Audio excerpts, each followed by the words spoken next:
The galaxy thought humanity was dead. Our colonies sterilized. Our fleets scattered. Our world silent. But silence isn't surrender. Silence is strategy. Now, on the 10th anniversary of their betrayal, the stars burn with our reply. And the Council? They're about to learn what happens when the species they buried rises from the grave, with fire in its blood. The council chamber smelled of ash and oil, the air still reeking from the last protest firebomb that had scorched the walls a week prior. Even now, the marble floor bore blackened scars, but the delegates stepped over them with polished boots and silent contempt. At the far end of the hall, south of the Venari delegation, flicked his tongue lazily. "The Terrans will sign," he hissed. "They always do. Fear makes them polite." Counselor Sarek of the Adrex Alliance tapped his talon against the datapad's edge. "Do they know this is their execution?" "They know it's called peace," came the oily reply. Down on Earth, there was no talk of peace. There was silence. An odd kind of stillness. Cities paused mid-breath. Drones hovered over abandoned courtyards. Children no longer laughed in the megadomes. Everyone waited. General Maddox Rain stood atop the burned-out Terran embassy on Europa. A half-crushed sigil of the Galactic Council crumpled beneath his boot. His coat hung heavy with frost, stitched with metals that meant nothing anymore. His left arm was synthetic, a gift from the last war they survived. His right hand gripped a small vial containing a greenish fog swirling inside. "They delivered it in gold," he murmured to no one. "Promised it would purify our atmospheres. Instead, it killed everything we couldn't protect." The broadcast came at noon Standard Time, piped into every surviving Terran station. The accord had been signed. Earth had accepted the Council's peace offer. In return, the Council would send planetary revitalization kits across Earth's colonies. Cheers erupted from alien worlds. Stock markets surged. And Earth stayed silent.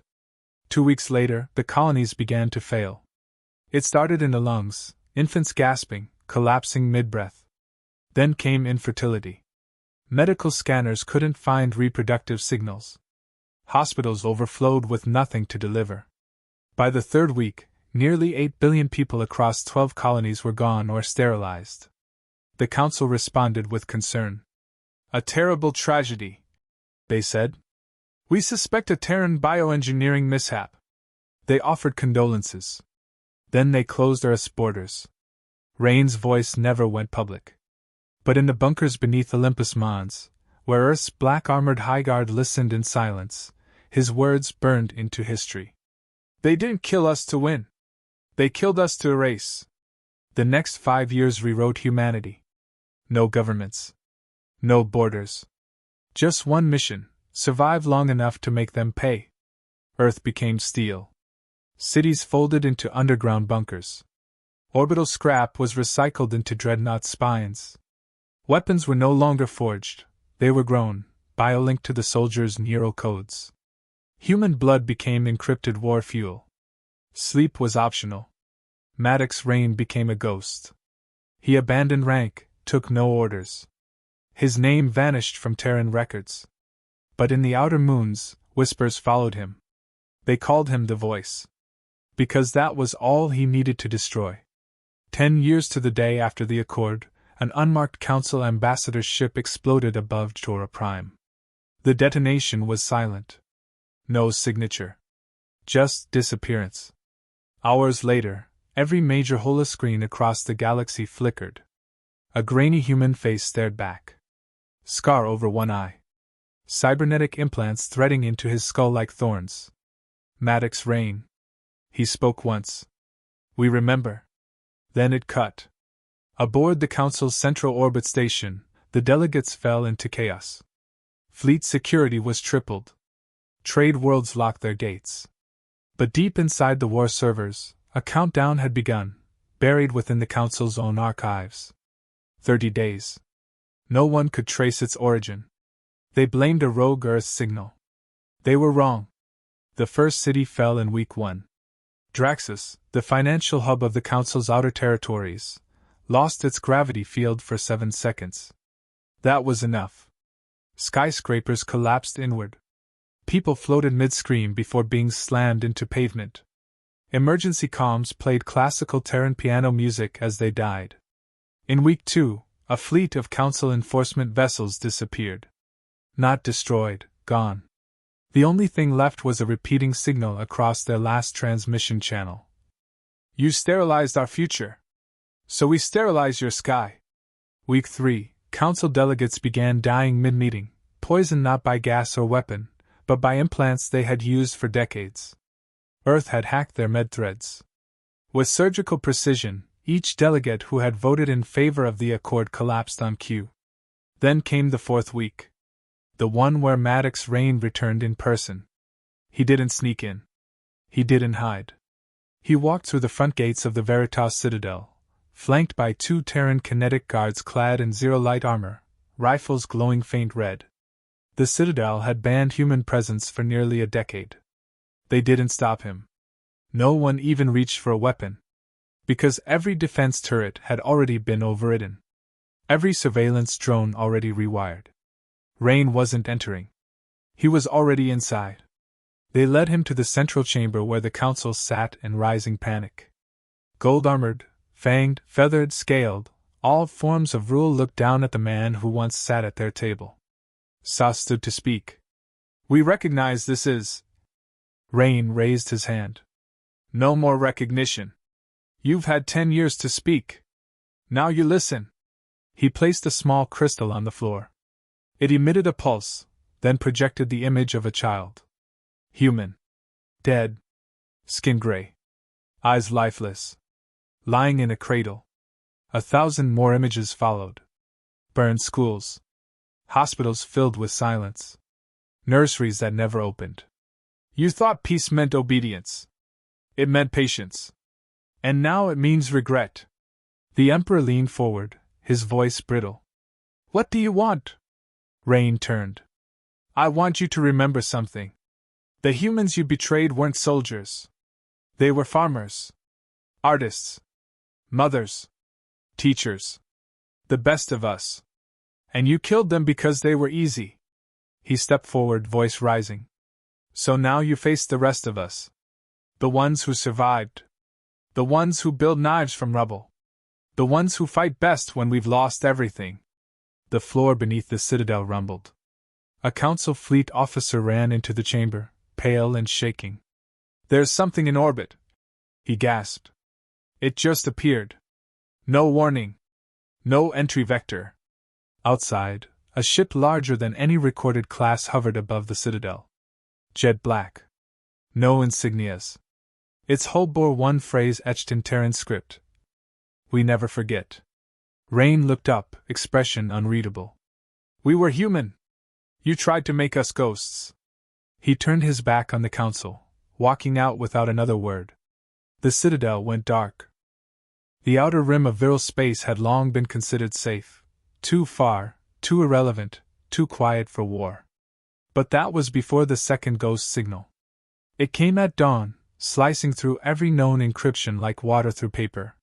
Static first, then a single voice, stripped of modulation and pretense. You took our children. So now we take your peace. The message repeated every hour. 36 outposts received it. 35 were gone by midnight. High Commander Selvek, clawed and draped in crimson silk, stood rigid aboard the battleship Juro Vex, its command deck humming with warnings. Terran forces confirmed on outpost Threx, his lieutenant said, voice trembling. 4 ships, no recognized class. All energy readings are strange. No signature trails. No warp discharge. They can't be invisible. Selvek hissed. They're not, the officer replied. They're untraceable. The Council had assumed Earth would retaliate with rage, not mathematics. They expected loud vengeance, not surgical silence. But these Terran ships? They moved like whispers. Their hulls bent light. Their weapons didn't explode, they erased. Selvek watched in disbelief as Threx's satellite feed showed 4 black shards drifting over the base, then static. Not even a pulse. No flame. Just absence. From orbit, Earth's new fleet didn't need battles. They made statements. On Devrik 7, a trade world neutral for centuries, 5 financial towers collapsed simultaneously, imploded inward with precision. The buildings folded into dust, leaving behind holograms of Terran children's names projected into the sky. Back on Earth, there was no cheering. No broadcasts. No declarations of victory. The humans had grown quiet, measured, focused. What the Council didn't understand was that Earth no longer needed approval. They needed justice. And justice came without applause. Maddox Rain oversaw every operation from the Vigil's end, Earth's command vessel orbiting the dark side of Saturn's reconstructed moon. The crew operated like neurons, silent, instantaneous, bonded through the neural lattice Rain had pioneered. He didn't command by yelling orders. He thought, and the war thought with him. "Next target?" asked Lieutenant Arden, the last surviving member of the Mars Resistance. Rain didn't look up. "Caltraxis. The Forge World. That's a primary production node. That's why it burns." Caltraxis wasn't a city. It was a floating factory the size of a continent. It produced weapons for half the Council fleet. Earth had no interest in sieging it. They just wanted one thing: for the universe to watch it fall. The plan was written in 13 seconds. A digital algorithm processed Caltraxis's orbit, defense array, internal climate, and crew schedules. Then it simulated 4,722 attacks. Only one succeeded without civilian casualties. That was the one Rain picked. The fleet arrived unannounced, unregistered, unperceived. Not through hyperspace, but between space, traveling through folds only humans were mad enough to explore. The moment they dropped in, Caltraxis's sky turned black. No alarms. No energy fluctuations. Just a cold vacuum of light as 8 Earth ships hovered silently. The Caltraxi defense minister opened a channel. "You are violating sovereign airspace. Identify yourselves." Silence. Then, every screen on Caltraxis lit up with a face. Human. Mid-40s. One eye synthetic, the other burning. "Maddox Rain." He said only 3 words. "Production ends now." And the orbital strike began. It wasn't fire. It wasn't bombast. It was control.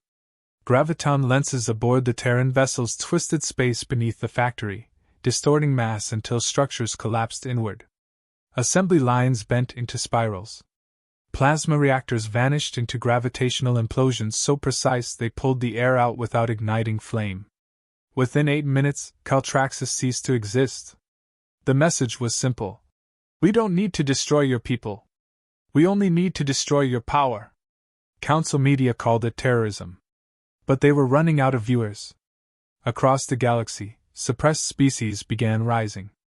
Terran signals reached the subterranean Varnak, long thought extinct. On Enmera, rebel scientists leaked footage of Council sterilization programs, the same methods once used on Earth. They called it the pattern of silence. And in every rebellion, the same symbol appeared: 2 black stars, side by side, the Terran sigil for vengeance remembered. The Council responded with panic. A fleet of 70 ships was dispatched to intercept the Terran Ghost Fleet. They never found it. Because the Terran ships didn't operate on maps anymore. They rewrote them. Selvek tried once more. He broadcast a direct message to Rain. "Your tactics are cowardice," he snarled. "This is not war. This is assassination. Be men. Face us." For the first time in 2 years, Rain answered. "We were men. You killed them." The line went dead. And the Jurovex began to fall. Not to fire, but to wait. Artificial mass fields deployed mid-orbit crushed the vessel's spine.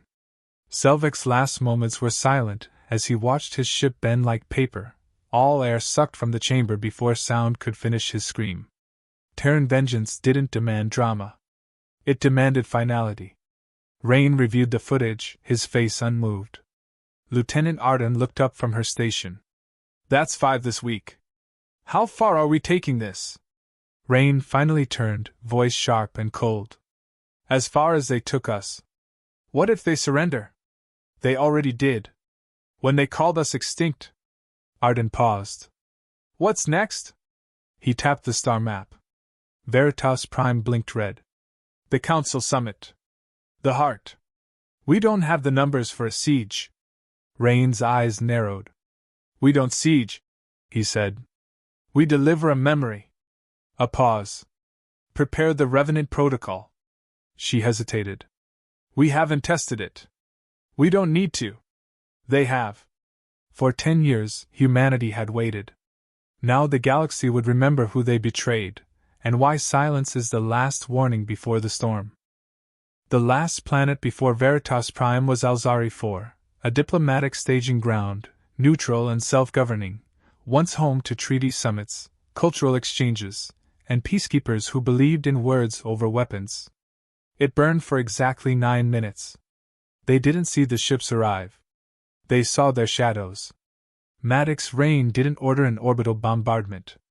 He activated the Forge Silence, a Terran device that turned atmosphere into molten rain, calculated not to target civilians, only structures tied to the Council's bureaucratic operations.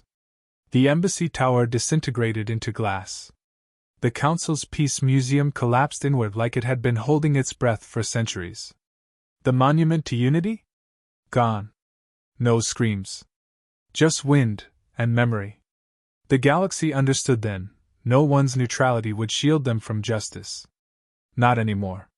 In the Terran war room, Lieutenant Arden tracked retaliation attempts. 3 Council fleets had launched in pursuit. None reached their destination. The folds between jump lanes had become death zones. Humanity had repurposed ancient pulsars into gravitational snares, and Rain had mapped them all. They're panicking, Arden said. They're firing without targeting. Random system-wide barrages. We've triggered something feral. Good, Rain muttered. Let them feel like prey. He studied the feed from Alzari IV, where holograms now danced over the ruins, playing archival footage of council members voting to ban Terran aid shipments 10 years ago. Starving faces, doctored footage, cheerful declarations of protection for the greater good. Rain let it play on every surviving world. He didn't need to rewrite history. He just needed them to watch what they already did. But today wasn't about messages. It was about making a whole. Status of Revenant? Rain asked.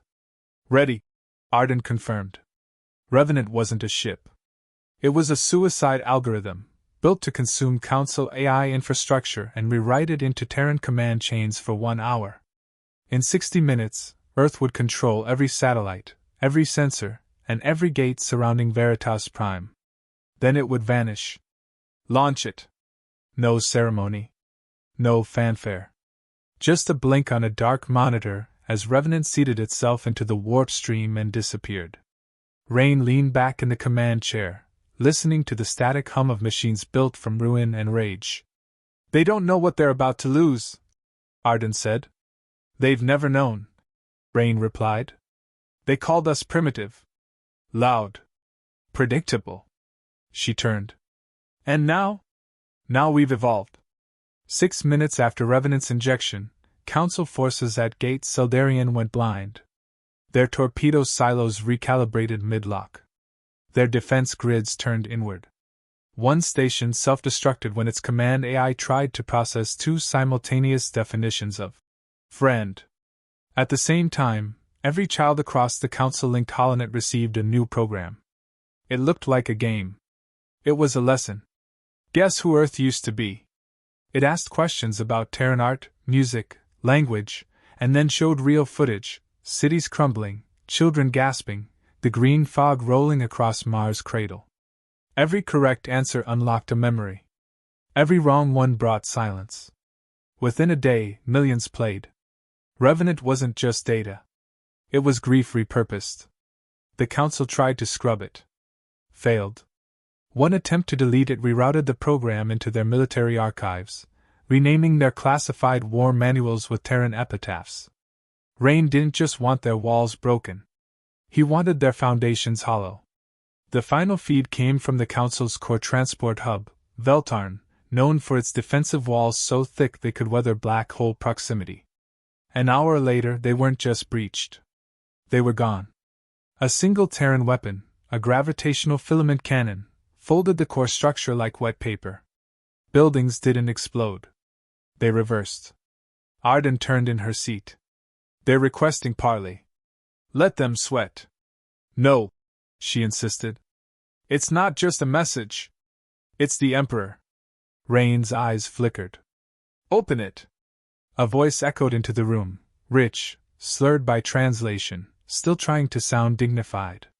This is Emperor Karel of the Council Corps.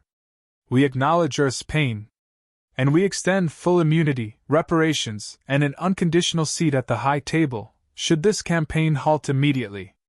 Rain stared at the speakers, as if he could see the man on the other end.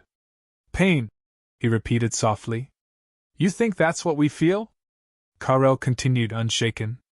This war is beneath your intelligence. Surely you realize the risks to stability. We're not trying to stabilize anything, Rain said. We're trying to end the age of arrogance. You've made your point. Rain leaned forward, voice low. This is not a point. It's a process. And it ends when we walk into your chamber, put our boots on your table, and remind you what being human means. Karel was silent. You sterilized our children, Rain continued. You'll rebuild every cradle. You burned our skies. You'll mine the stone to replace every brick. And when your great-grandchildren ask why they can't leave their star system, you'll tell them, because Earth remembered. Karel's composure cracked. You will not be welcomed. Rain's reply came like a hammer. Good. The signal died. Arden exhaled. You're escalating it beyond policy. Beyond punishment. This is annihilation. Rain looked at her. Not annihilation. Then what? Justice. With memory. She didn't speak again. Far from the Terran fleet, a small council moon picked up an unauthorized landing. A single Terran dropship. No escort. No signal. Inside, a lone soldier emerged. Not Rain. Not famous. Just another ghost in armor. But she walked through the capital, untouched. No alarms. No weapons raised. The crowds parted in silence. Because above them, written in Terran script across the sky via hack satellites, were 3 words glowing in blood-red light. We never forgive. That was the message. And the beginning of the end. The gates of Veritas Prime opened without resistance. No alarms. No scrambling fleets. No last-minute codes or frantic evacuations. For a civilization that once prided itself on having the most fortified system in the galaxy, the Council capital now stood as a monument to arrogance hollowed out by silence. That silence was not peace. It was fear. Fear of what Earth had become. The Terran fleet did not decloak with bluster. They didn't arrive in formation, didn't flood the system with warnings or demands. They came one by one, out of nowhere, like drops of oil into a still glass of water, disturbing, untraceable, final. By the time the 6th ship appeared, Council Command realized too late, the system was no longer theirs. In orbit, the sky darkened unnaturally. Gravity wells stitched through the fabric of space like invisible hooks, anchoring something vast just beyond sensory range. Static bled into their military channels. Orbital defense platforms rotated blindly in circles, unable to find a target. Satellites broadcast nothing but Earth's ancient war anthems, rewritten in binary, translated for every known language to understand just one message. We are not here for conversation. In the heart of Veritas, the Council's Grand Forum convened, its marble columns and opalescent domes gleaming under false suns. Delegates from 43 systems shouted over one another. Some pleaded for surrender, others for retaliation. None could explain how their empire had crumbled without a single formal declaration of war. They are unrecognizable, Councillor Karel muttered. This isn't the Earth we voted out. No, said Councillor Zykel, voice tight. That Earth begged. This one doesn't speak. Outside the chamber, a ripple of panic spread as reports came in. Terran ground forces had landed. No warning shots. No messengers. No uniforms. Just armor, Faceless, dark, seamless. Units moved through the capital like vapor through cracks. No gunfire. No theft. No destruction. Every structure tagged for analysis, every communications relay infected with revenant residue. It wasn't conquest. It was reclamation. Inside the forum, the floor lit up. Not from within, but from a projection that forced itself through every system. The ground became a screen. And Maddox Rain stood in the center of it. No bodyguards. No rank insignia. Just one man staring at 43 worlds worth of architects and accomplices. "I told you I would return," he said calmly. "I told you I would sit at your table." No one moved. "You fed us lies. We swallowed peace, and you fed us poison. You burned our futures and called it unfortunate." Karel stepped forward, trembling. "You've made your point. Is it vengeance you want? An apology? Reparations?" Rain's eyes scanned the room. "You keep asking what we want. As if this is negotiation. As if this is something you're still in control of." Counselor Ureta raised her frilled arms. "Then why come here at all? If you've already won, what's left?" Rain's voice dropped. To finish the sentence, the screen behind him shifted. It showed Earth during the purge, streets littered with bodies, babies held in lifeless arms, medics collapsing mid-surgery. And then it shifted again, to today. The Terran fleet. The re-engineered planet forges. Soldiers bred from war-orphan DNA, fused with orbital AI cognition. Cities that grew weapons instead of crops. Humanity was no longer rebuilding. They were becoming a warning. "You didn't just try to kill us," Rain said. "You tried to erase us. You buried us under a monument called peace. Now we rise beneath a monument of memory." A security delegate reached for a sidearm. The man evaporated mid-movement. Not burned. Not shot. Gone. Rain didn't flinch. "I uploaded Revenant into your atmospheric regulators 3 hours ago. Every molecule of oxygen you breathe now reports to me." Karel collapsed into his seat. "Then just say it. You're here to wipe us out." "No," Rain said. "We're here to let you live with what you did." The forum doors groaned open. Terran soldiers entered, not marching, not shouting. They walked in like ghosts. One carried a single item, a worn wooden chair. He placed it at the head of the council's ceremonial table. Rain stepped forward in silence, his image projected in perfect 3D. He sat. He leaned back slowly. One boot rose, black, polished, deliberate, and came to rest on the edge of the council's central table. The room felt deathly still. Rain's voice was calm, almost clinical. "Peace talks are over."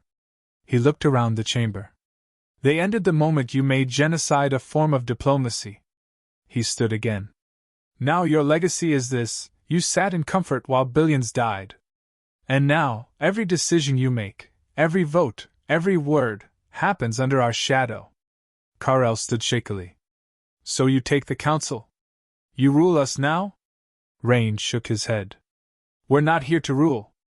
We're here to watch." A beat passed. Forever. At that moment, screens across the galaxy flickered. Every star system that had once been part of the council saw the same broadcast: the table, the boot, the silence. The message spread faster than any weapon. Earth didn't conquer. It humiliated. And from that day on, no alien diplomat ever spoke the word primitive again without glancing nervously at the stars. Because they knew. Humanity didn't forgive. It remembered. The day after the council's fall was not marked by fireworks, nor cheering crowds, nor declarations of victory. There was no celebration. There was only silence. Maddox Rain stood at the center of the galaxy's greatest political chamber, surrounded by gilded walls and frightened eyes, and gave no speech. He didn't need to. His boot print on the council table had already carved itself into history. The broadcast had reached every system within hours. Not a war announcement. Not a threat. Just an image of the council brought to its knees without a single bomb, without one city leveled. No cities burned, only egos. Earth had returned, and the galaxy would never again mistake silence for weakness. Counselor Carell hadn't spoken since Rain left the chamber. He sat with his head bowed, hands trembling, as if he could feel the weight of 100 years of deceit finally crushing down. He wasn't alone. Several delegates quietly wept, not from grief, but from shame. They hadn't just lost power. They had been exposed. Every lie, every scheme, every engineered famine and necessary sterilization, all brought into light with perfect clarity. No one could deny it now. The Terrans didn't forge propaganda. They held up a mirror. The human fleet stayed in orbit for 3 days. Not a single shot was fired. Rain ordered every soldier to remain aboard, weapons cold. The point had been made. Earth didn't want conquest. Earth wanted memory. Back on the Vigil's end, Rain watched from a window as the Council's banners were lowered planet by planet, world by world. Arden entered, her face pale, her expression unreadable. Transmission just came in. The Outer Rim alliances are calling for an emergency summit. Let them, Rain said. They want us there. Not as guests. As enforcers. He didn't move. They're rewriting the Galactic Charter. Starting over. He still said nothing. They're offering Earth a permanent seat. Rain turned. We don't want a seat. We want a wall. Arden blinked. A wall? To keep us out. To keep us in. Doesn't matter. The galaxy needs to remember what happens when Earth is betrayed. We don't sit at tables anymore. We shadow them. Arden sat slowly, unsure. There are people asking what the new rules are. There are no rules, Rain said. There's only precedent. Then what happens now? He stared out at Veritas Prime, once the heart of galactic diplomacy, now hollowed out from within. We disappear. You're walking away? We've already won. That's not how wars end. He met her eyes. It is when no one's left to fight you. Down on Veritas Prime, broadcasts looped endlessly, not images of Terran might, but the names of the dead. Every colony lost. Every child buried. Every ship abandoned. Maddox had ordered it personally. Not one soldier would step foot on that planet again. Not one monument would be erected. No glory, no conquest, no empire. Just silence. In the weeks that followed, Council worlds fell into chaos, not from war, but from internal collapse. Their citizens revolted not with weapons, but with questions. Why had Earth been exiled? Why had children died while the Council dined? Why had the truth been buried beneath comfort? Rebellion surged across 27 systems. Not to join Earth, but to follow its model, to rebuild, to remember, to stand alone without fear. On one agricultural moon, a farmer painted the words we remember on the side of his silo in red chalk. Within days, entire cities followed. It wasn't a movement. It was a verdict. Earth had not brought war. It had brought reckoning. In the dark corners of the galaxy, remnants of the old council tried to gather. A few exiled admirals attempted to assemble fleets. But their ships no longer responded. Their codes no longer worked. Revenant had ensured it. They were generals without armies. Emperors without crowns. And Earth? Earth vanished. Ships no longer patrolled. Channels went silent. Terran presence disappeared like mist under sun.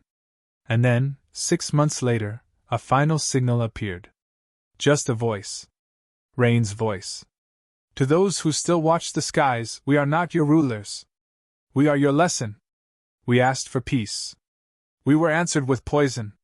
So we rewrote the terms. A pause. We do not seek allies. We seek accountability. We will not forget. Neither will you. The message repeated once. Then never again. Rain disappeared. Some say he died shortly after the fall, his mission complete.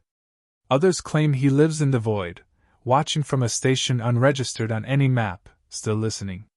Some believe he never existed at all, that Maddox Rain was just a name, a myth forged from rage and sorrow to terrify the powerful into humility. But children still learn his story. And across the stars, when treaties are signed, there is always one line added in small, quiet letters: Do not betray Earth. And under that line, in every language, every system, every corner of the galaxy, a phrase is etched like a warning carved into stone. We never forget.